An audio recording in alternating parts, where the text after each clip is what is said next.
Capitães da Areia, Jorge Amado, parte 121. Pirulito a viu chegar com desconfiança. Para ele, Dora era o pecado. Havia bastante tempo que ele desistira das negrinhas do areal e da quentura dos corpos se embolando no areal. Se despia aos poucos dos seus pecados para parecer puro aos olhos de Deus e poder merecer graça de se vestir com as vestes dos sacerdotes. Pensava mesmo em arranjar um lugar de vendedor de jornais para fugir do pecado diário do furto. Olhava Dora com receio. A mulher era o pecado. Em verdade, ela era apenas uma criança abandonada como eles.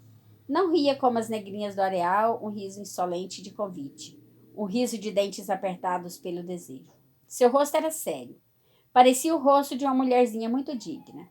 Mas os pequenos seios que nasciam se empinavam no vestido. O pedaço de coxa que aparecia era branco e redondo.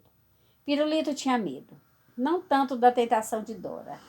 Ela não parecia das que tentavam. Era uma criança. Era muito cedo para isso. Mas tinha medo da tentação que vinha dentro dele, que o demônio punha dentro dele. E procurava rezar em voz baixa enquanto ela se aproximava. Dora ficou olhando os quadros dos santos. O professor parou atrás dela. Olhava também. Havia flores sob a imagem do menino Deus que Pirulito furtara um dia. Dora chegou mais perto. É uma beleza. O medo começou a desaparecer do coração de Pirulito. Ela se interessou pelos seus santos para os quais ninguém ligava no trapiche. Dora perguntou: é tudo seu? Pirulito fez que sim com a cabeça e sorriu. Se adiantou, mostrou tudo o que possuía: os quadros, o catecismo, o terço, tudo.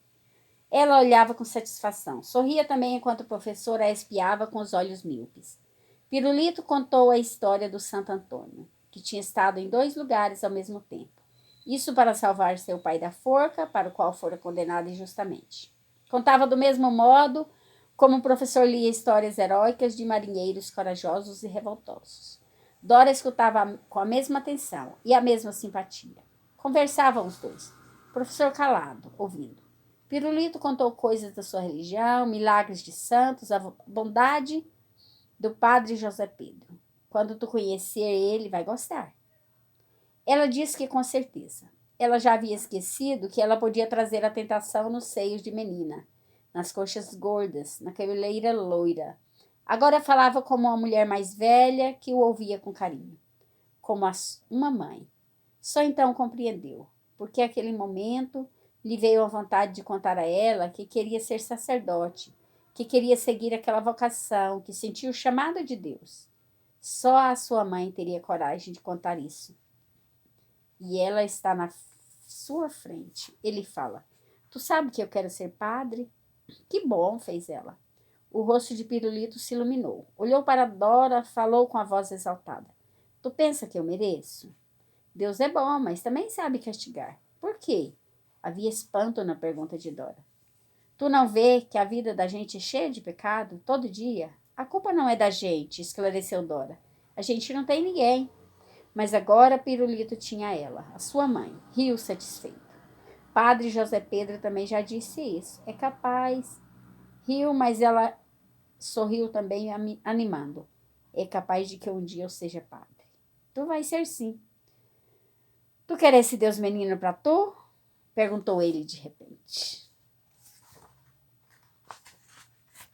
Era como um filho que levasse parte da sua guloseima para sua mãe, que lhe dera o níquel para que comprasse.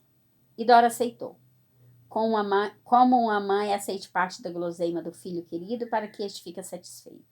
O professor via a mãe do Pirulito, que não sabia como era, como fora, mas havia ali, no lugar de Dora. Sentiu inveja da felicidade de Pirulito. Bom dia.